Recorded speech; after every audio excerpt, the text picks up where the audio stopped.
Episode 30 में हम देखते हैं कि चेन अपनी माँ से कहता है कि माता जी, मुझे तो कभी नहीं बताया कि पिताजी ने आपको बचाया था। चेन सोचता है कि शायद जब मेरी माँ की तासुर नष्ट हो गई थी और ठीक होने की संभावना बहुत कम होगी, अब वह वांग से कहता है कि मास्टर, क्या इससे निपटने का कोई तरीका है। इस पर वांग कहता है कि तुम स्प्रिट पॉइजन कार्डोन का उपयोग करके देखो। यह सुनकर चेन उस लॉकेट को अपने गले में पहन लेता है और अब वह अपनी माँ से कहता है कि माँ, कृपया आप मेरी पावर का विरोध मत करना। मैं कोशिश कर देखना चाहता हूँ कि क्या मैं आपकी तासोल की मरम्मत कर सकता हूँ या नहीं। इस पर उसकी माँ कहती है कि ठीक है, मुझे तुम पर भरोसा है। यह सुनकर वह अपना कार्डन बाहर निकाल लेता है और अब वह उसे अपनी माँ के ताओ स्पेस में भेज देता है, जहाँ वह कार्डन वहाँ का टूटा हुआ सामान बटोर रहा होता है। इधर चेन बाहर से अपनी पावर से उसे कंट्रोल कर रहा होता है और अब वह अपने कार्डन को बाहर निकाल कर कहता है कि यह तो अद्भुत है। वह कहता है कि माँ, आपके पास तियान क्लास के मिडिल लेवल की ताओसोल है। यह सुनकर क्वांग यून कहते हैं कि क्या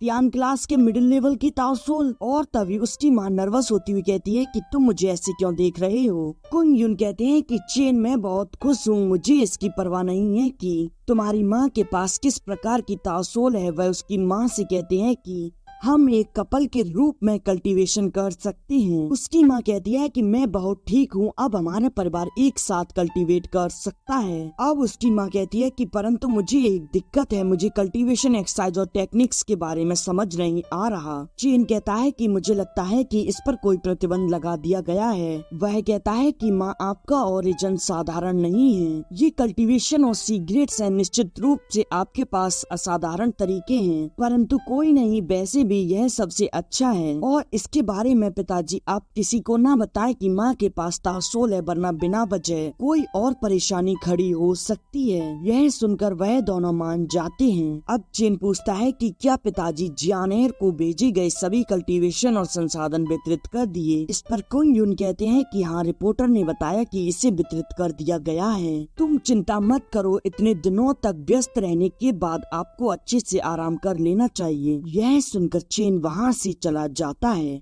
अब हम 3 दिन बाद देखते हैं यांग निवास को, जहाँ काफी सारे लोग आ रहे होते हैं। एक व्यक्ति कहता है कि वांग परिवार के पैट्रियार्क आ रहे हैं। उनसे क्वान त्यान कहते हैं कि मिस्टर जेंग सेन, तुमसे तो बहुत दिनों से मुलाकात नहीं हुई। और मिस्टर जेंग का तो मुंह फटा का फटा रह जाता है। वह देखते हैं कि इनकी स्ट्रेंथ इतनी कैसे बढ़ गई। वह कहते हैं कि क्वान ताई, बधाई हो, आखिरकार तुमने उन्नति कर ली। क्वान त्यान कहते हैं कि हाँ। अब वह कहते हैं कि क्वान यून, इधर आओ, यह है मिस्टर जेंग सेन, का स्वागत करो। क्विंग यून कहते हैं कि सीनियर जैन सेन, कृपया आप अंदर चलें। परंतु जैन सेन तो जैसे ही क्विंग यून को देखते हैं वह हैरान रह जाते हैं कि यह रियल्म ब्रेकिंग चरण में पहुंच गया। क्विंग यून कहते हैं कि अभी मेरी स्ट्रेंथ कुछ भी नहीं है, मैं आपकी तुलना में तो कुछ भी नहीं हूँ, मुझे अभी आपसे बहुत कुछ सीखना है। तभी वहाँ एक व्यक्ति आते हुए कहता है कि जेंग शेन, हम काफी समय से नहीं मिले। उसे देखकर क्विंग यून उसे प्रणाम करते हुए कहते हैं कि सीनियर ल्यू प्रणाम। वह व्यक्ति ल्यू परिवार का पैट्रियार्क ल्यू युआन सेन होता है। और अब वहाँ एक और व्यक्ति आता है। यह देखकर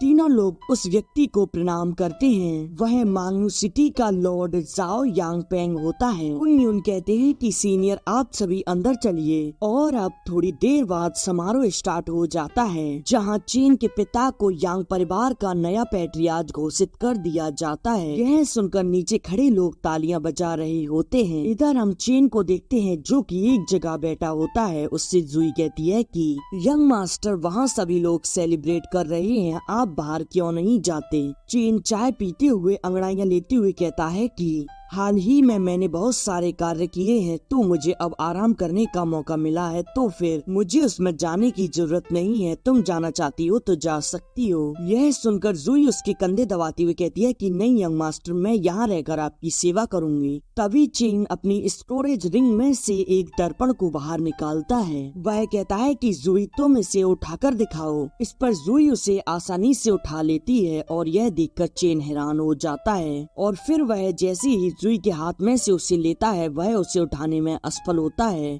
अब वह उसे वापस रखते हुए कहता है कि ऐसा लगता है कि यह दर्पण सचमुच तुमसे जुड़ा हुआ है। वह कहता है कि तुम अपने रक्त की इस पर एक बूंद डाल दो। यह सुनकर जूही भी ऐसा ही करती है, परंतु उसका ब्लड डालते ही गायब हो जाता है। यह देखकर जूही हैरान हो जाती है। इस पर चेन कहता है कि तुम अत्यधिक परेशान मत हो, तुम इसका अध्ययन करो, यह तुम्हारे लिए ही है। थोड़ी देर बाद उस दर्पण की पावर सक्रिय हो जाती है, जिससे कि उसके अंदर से कुछ मेथड्स निकलकर जूही के अंदर चले जाते हैं। जूही बताती है कि यंग मास्टर, इसने मुझे कुछ स्किल बताई है और कुछ कल्टीवेशन टेक्निक। चेन जूही से पूछता है कि जूही, ये ट्रेजर कौन से ग्रेड का है? पर जूही कहती है कि शायद वह किंग क्लास का है। अब वह उसमें देखते हुए कहती है कि इससे मिलने वाली टेक्निक्स तो किंग क्लास की है और वह मेरी ताओसोल से अच्छा मेल खाती हैं। चेन कहता है कि तो फिर ठीक है, यह तुम्हारे पास एक ग्रेट अपॉर्चुनिटी है, अब तुम्हें कल्टीवेशन के बारे में चिंता करने की जरूरत नहीं है। जूही कहती है कि यंग मास्टर, मैं इसके इनहेरिटेंस के बारे में डिटेल से नहीं बता सकती। चेन कहता है कि ऐसी अनमोल विरासत स्वाभाविक रूप से कोई भी किसी को यूं ही नहीं दे सकता।